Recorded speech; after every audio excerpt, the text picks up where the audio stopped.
Practice test number 25। पहला सवाल है, if 1 is added to each odd digit and 2 is subtracted from each even digit in the number 4835176, what will be the sum of the digits which are second from the left and second from the right? तो आपको इन point को ध्यान रखना है, second from the left and second from the right. Second from the left जो number है वो है 8, और 8 एक इवन नंबर है, इसमें आपको 2 घटाना है तो 6 आ जाएगा। सेकंड फ्रॉम द राइट ये 7 है, 7 एक ऑड नंबर है जिसमें आपको 1 ऐड करना है। अब आपसे कहा है सम, यानी 14, 14 आपका राइट आंसर हो जाएगा।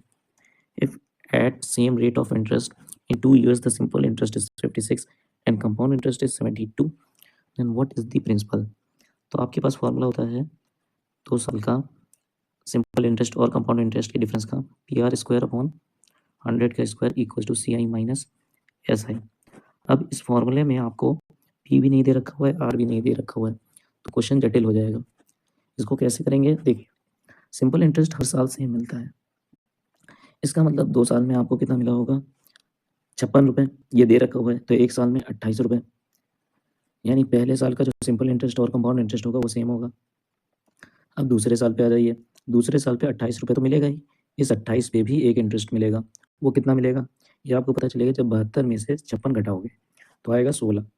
अब 28 का 16 ये कितने गुना है? तो आप बोलोगे 4/7। अब यहाँ से आपको रेट तो मिल जाएगा, लेकिन आपको पूरा रेट परसेंटेज निकालने की जरूरत नहीं।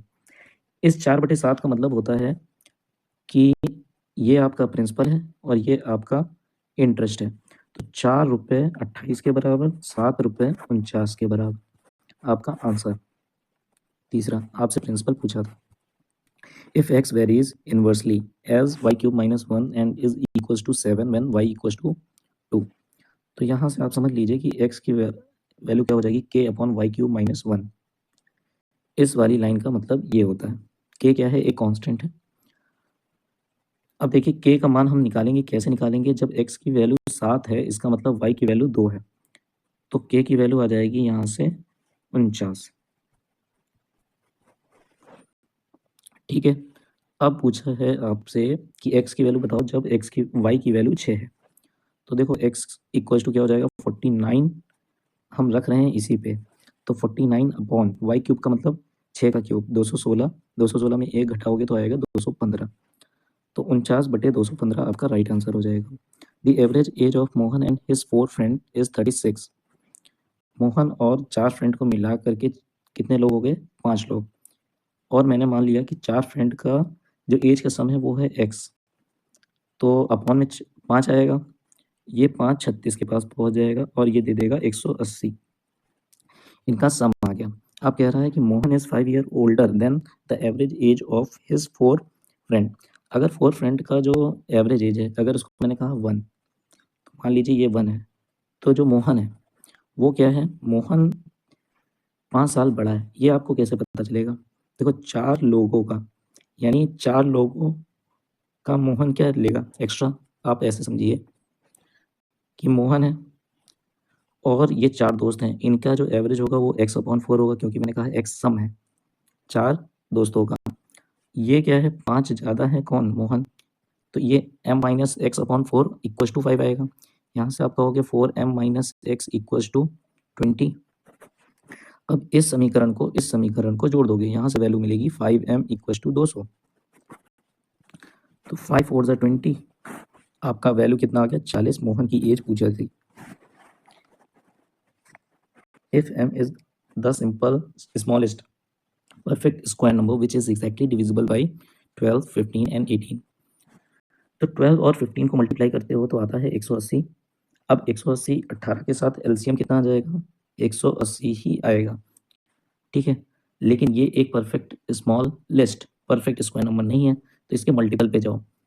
तो मल्टीपल पे जाएंगे तो अगर मैं 5 का गुणा लगा दूं तो स्मॉलेस्ट मुझे जो स्क्वायर नंबर मिलेगा वो है 900। ठीक है, अब इस 900 को हम कहेंगे कि ये m की वैल्यू है। अब इस 900 को अगर आप 25 से डिवाइड करते हो तो कोशिएंट कितना मिलेगा? यही आपसे पूछा है कि कोशिएंट जो मिलेगा उसके डिजिट का सम बताइए। तो देखो ये कितनी बार में जाएगा? 25 3 75, 25 6 150, कोशिएंट आपको मिला 36। इस 36 के डिजिट का सम कितना है? तो 3 + 6 यानी 9।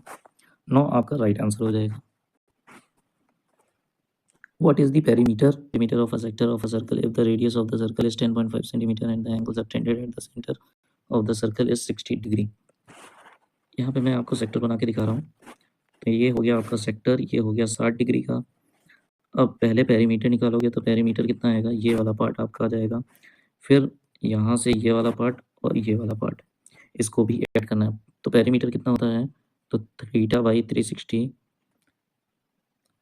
2 पाई आर प्लस 2r, ये फॉर्मूला होता है आपका सेक्टर का पेरीमीटर का। तो देखो थीटा की वैल्यू अगर मैंने 60 रखी है तो ये हो जाएगा 1/6 गुणे 2 22/7 इंटू 10.5 और 10.5 का 2 गुना करेंगे तो कितना हो जाएगा 21। ये वैल्यू आपको मिलेगी 21, ये वैल्यू आपकी 21 हो गई। अब इसको सिंप्लीफाई करेंगे तो 2 तिहाई 6 और देखिए पॉइंट अगर मैं हटा दूं तो ये वैल्यू कितना आएगा यहाँ पे 10, 7 तिहाई 21, 21 बच्चे कितना हो जाएगा 105 और 5 दूना 10, 2 11 और 11 को 21 से जोड़ोगे तो कितना आता है 32। तो आपका राइट आंसर कितना हो जाएगा 32, पहला option. If A salary is 37% more than B, how much percentage is B salary less than of A. A और बी ये दो जन हैं, ए की सैलरी बी से 37% अधिक है, यानी ए 137 रुपये कमा रहा है तो बी 100 ही रुपये कमा पाता है। इसका मतलब यही हुआ। तो कह रहा है कि बी की सैलरी कितनी कम है, तो 37 रुपये कम है, कितने पर 137 पर इंटू 100। तो अब डिवाइड कर दीजिए आप 3700 को 137 से, तो ये कितनी बार में जाएगा, तो ये जाएगा आपका 2 बार में, 2 सत्ते 14 और 13 दूना 26, 26 और 27, यहाँ से वैल्यू आ जाएगी 6 और ये हो जाएगा 9 और 0। अब देखिए ये 13 सत्ते 91, 13 अट्ठे 104, यानी 13 सत्ते तो 27 पॉइंट समथिंग आएगा। तो चौथा ऑप्शन आपका सही हो गया, पूरा आपको सॉल्व करने की ज़रूरत नहीं है। What is the meaning median of the following data. तो सबसे पहले डेटा को आपको, अब क्वेश्चन नंबर 8 देखेंगे हम लोग। इसमें क्या कहा गया है, what is the median of the following data. तो सबसे पहले इसको असेंडिंग ऑर्डर में लिखिए, 14, फिर आएगा 14, फिर आएगा आपके पास 29, फिर आपके पास वैल्यू आ जाएगी यहाँ से 40, 41, 48, 40, ठीक है। ये हो गया आपका 48, 40, 14, 29, 14 हो गया है। फिर आएगा 50, 51, फिर आएगा 76, 73, फिर 76, 78, 89। टोटल मिलाकर के आपके पास 11 नंबर्स आ गए। देखिए 1 2 3 4 5 6 7 8 9 10 11, एन की वैल्यू आई 11 जो कि ऑड है। अगर ऑड नंबर होता है इसका मीडियन का फॉर्मूला होता है n+1/2, यानी 11 + 1/2 यानी 6। सिक्स्थ ऑब्जर्वेशन आपको अब देखना है, सिक्स्थ ऑब्जर्वेशन यही आपका राइट आंसर होगा। 1 2 3 4 5 6, छठा आपका क्या है 50, चौथा ऑप्शन आपका सही हो गया। आप इसको ऐसे भी देख सकते थे, जैसे ही आपको पता चला n की वैल्यू 11 है तो 5 शुरुआत से छोड़ देते, 5 अगर शुरुआत से छोड़ते तो ये गए और 5 लास्ट से छोड़ देते हैं तो ये पूरा चला गया, तो बीच में बचा क्या 50, 50 आपका राइट आंसर हो गया। A cylindrical rod has an outer curved surface area.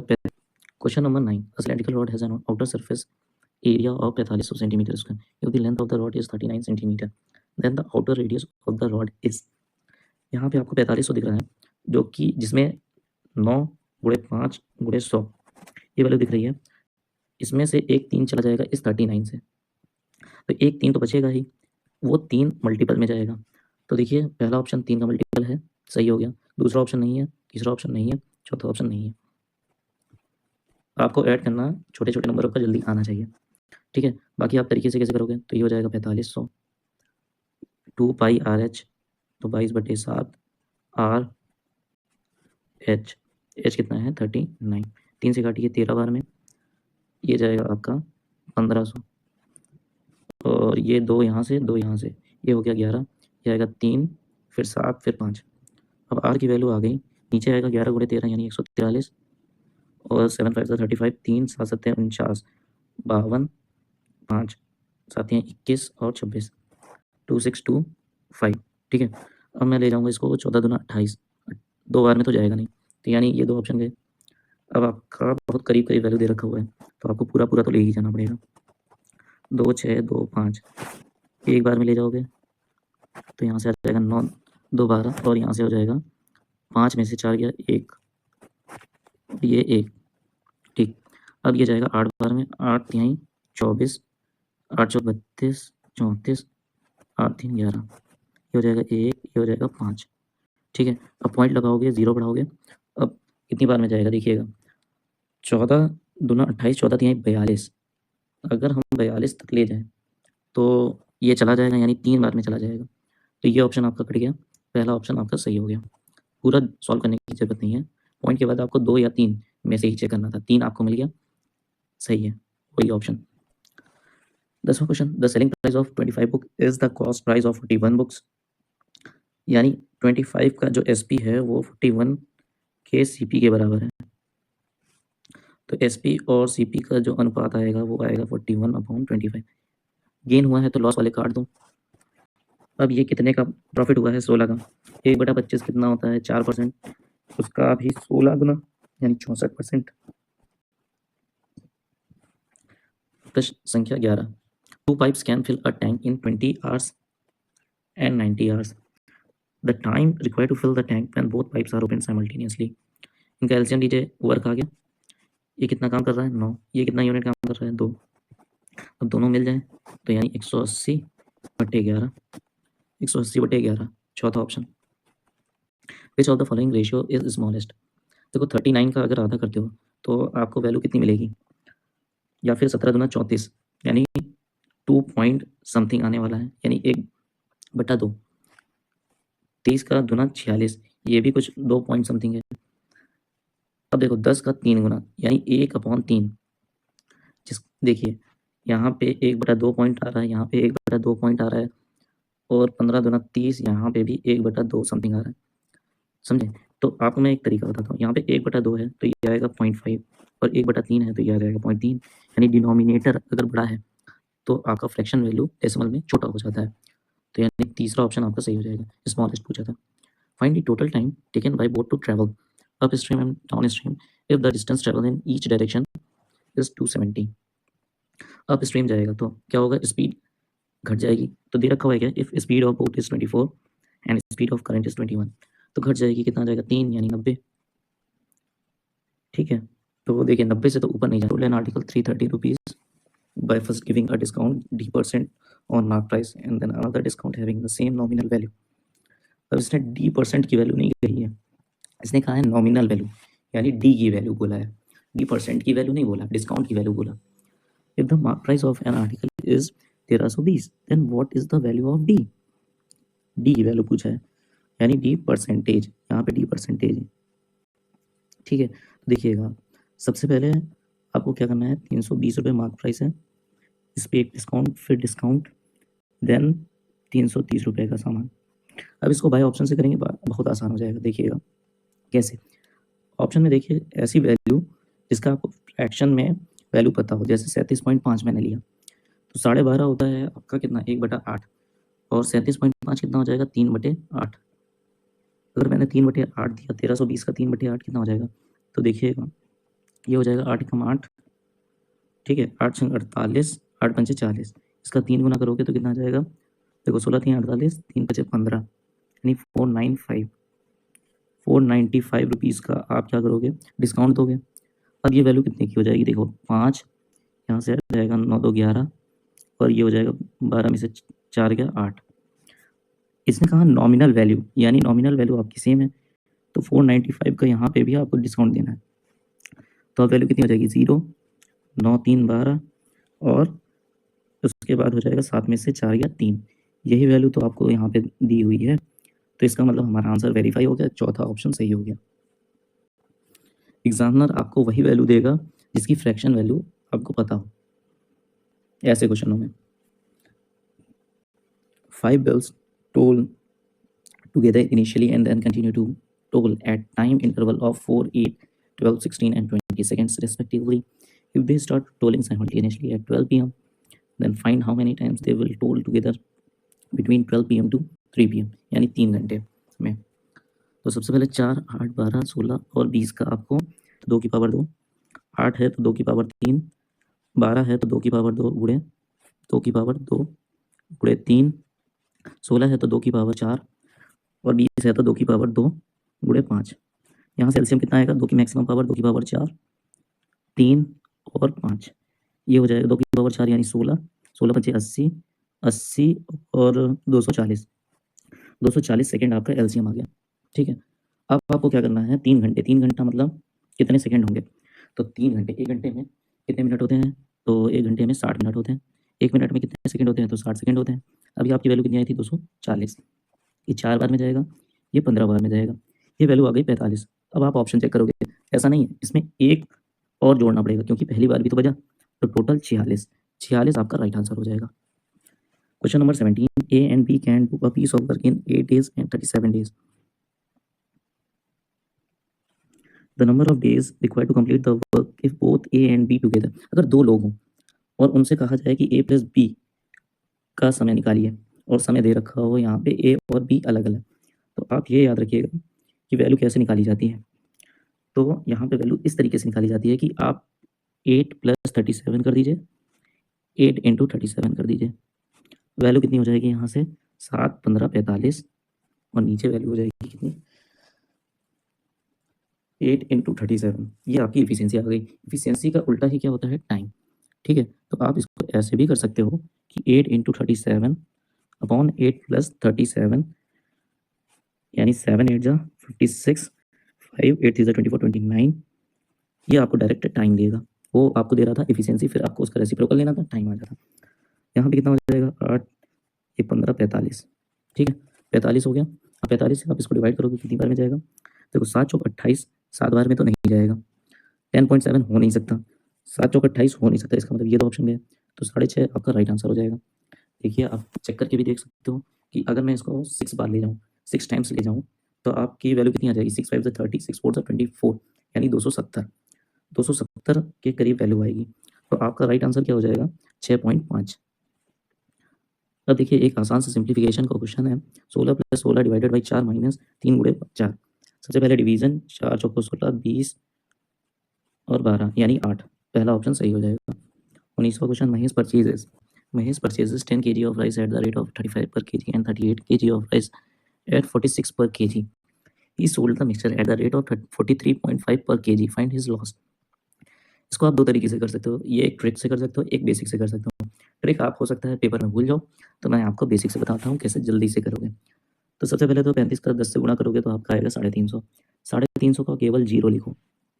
अब ध्यान से समझना, फिर 38 का 46 से मल्टीप्लाई करो, 8 6 48, इसका भी आपको क्या लिखना है? लास्ट डिजिट लिखना है। क्योंकि मिक्स किया गया है तो इनको ऐड करना पड़ेगा, तो लास्ट में वैल्यू कितनी आएगी? 8। आपका लास्ट नंबर होने वाला है 8। अब 10 kg और 38 kg को मिला करके हो जाएगा 48 kg। ठीक है, अब आपको मल्टीप्लाई करना है 48 से 43.5 को, तो सबसे पहले इसका 2 गुना कर दो। वो कहाँ से लोगे? 2 48 से, 48 से लोगे तो इसका 2 गुना कितना हो जाएगा? देखो 43 का 2 गुना होता है 86, 86 और 0.5 यानी 87, और यहाँ से 2 गुना ले लिया हो तो ये कितना बचेगा? 24, 4 7 28 यानी लास्ट डिजिट आपकी क्या आने वाली है? 8। अब आपको अगर लॉस पता करना है, क्योंकि हमें पता ही है कि सीपी जो होगा वो एसपी से बड़ा ही है, क्योंकि क्वेश्चन में बोला है कि लॉस निकालिए, तो इसका मतलब होगा लॉस बराबर सीपी माइनस एसपी। सीपी आपका 8 है, एसपी आपका 8 है, यानी लास्ट डिजिट उसका 8 है, तो लास्ट में क्या आने वाला है? 0। लास्ट में 0, इसमें नहीं, इसमें नहीं, इसमें नहीं, यही आपका राइट आंसर हो जाएगा। Question number 20, Pooja and Ritu invest in a business in the ratio 4:1. If total profit is 1480, then what is difference between the profit of Pooja and Ritu? इनके बीच का डिफरेंस तो मुझे 3 दिख रहा है, क्योंकि मैंने आपको समझाया इन्वेस्टमेंट क्या होता है? इन्वेस्टमेंट होता है profit upon time. That means अगर आपका टाइम सेम है तो इन्वेस्टमेंट का जो रेशियो होगा वही आपका प्रॉफिट का रेशियो होगा, यानी ये प्रॉफिट का रेशियो दे रखा हुआ है। तो प्रॉफिट और आपसे पूछा है difference between the profit of Puja and Ritu, और डिफरेंस है 3, जबकि टोटल है 1480। 3 का मल्टीपल चेक कर लो एक बार, हो सकता है 3 का मल्टीपल आ जाए आपका। तो देखो 8 8 16, 16 और 7, 16 7 कितना होता है 23, ये नहीं हो सकता, ये भी नहीं होगा, ये 888 आया है, इसका मतलब ये 3 को लेकर के जरूर रखा होगा, तो तीसरा ऑप्शन आपका सही हो जाएगा। फिर आपको मिलता है 8 3 11। अब इसको जरा पूरा मेथड से कर लें। तो देखो 4 और 1 5, यानी 5 यूनिट की वैल्यू आपको दे रखी हुई है 1480,